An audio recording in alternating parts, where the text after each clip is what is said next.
Star Prabhas దర్శకుడు Hanu Raghavapudi combination లో తెరకెక్కుతున్న భారీ పీరియాడిక్ యాక్షన్ డ్రామా ఫౌజీపై రోజురోజుకు అంచనాలు పెరుగుతున్నాయి. 1940 నాటి బ్యాక్ డ్రాప్ లో తెరకెక్కుతున్న ఈ సినిమా షూటింగ్ ప్రస్తుతం శరవేగంగా సాగుతోంది. ఇప్పటికే 75% చిత్రీకరణ పూర్తయినట్టు సమాచారం.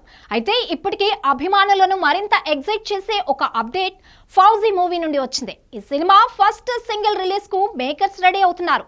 దీనికి సంబంధించి మరిన్ని వివరాలు ఈ స్టోరీలో చూద్దాం.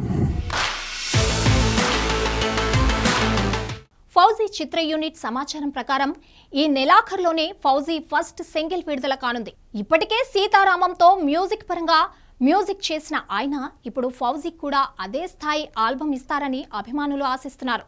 ఫౌజీ మూవీలో ప్రభాస్ ఓ వీర సైనికుడి పాత్రలో కనిపించనుండడం, ఆయన పాత్రలో యాక్షన్తో పాటు ఎమోషన్స్ కూడా హైలైట్ కానున్నాయి. బ్రిటిష్ పాలన కాలంలో ఆజాద్ హింద్ ఫౌజ్ నేపథ్యంలో ఫౌజీ కథ సాగనుంది. Social media star Imanvi Ismail ఈ సినిమాతో హీరోయిన్ గా టాలీవుడ్ కు పరిచయం అవుతోంది. అలాగే సీనియర్ నటుడు మిథున్ చక్రవర్తి, అనుపమ్ ఖేర్, జయప్రద కీలక పాత్రలో నటిస్తున్నారు. సుమారు 400 కోట్ల భారీ బడ్జెట్ తో తెరకెక్కుతున్న ఈ సినిమా ఈ ఏడాది చివరిలో విడుదలయ్యే అవకాశం ఉంది. అయితే ఫౌజీ షూటింగ్ జరుగుతున్న సమయంలో ఒక విషాద ఘటన చోటు చేసుకుంది. రామోజీ ఫిలిం సిటీ సమీపంలో చిత్ర యూనిట్ కు చెందిన ప్రొడక్షన్ వాహనం ప్రమాదానికి గురికాగా ఒకరు అక్కడికక్కడే మృతి చెందారు. మరో 5గురు గాయపడినట్టు సమాచారం.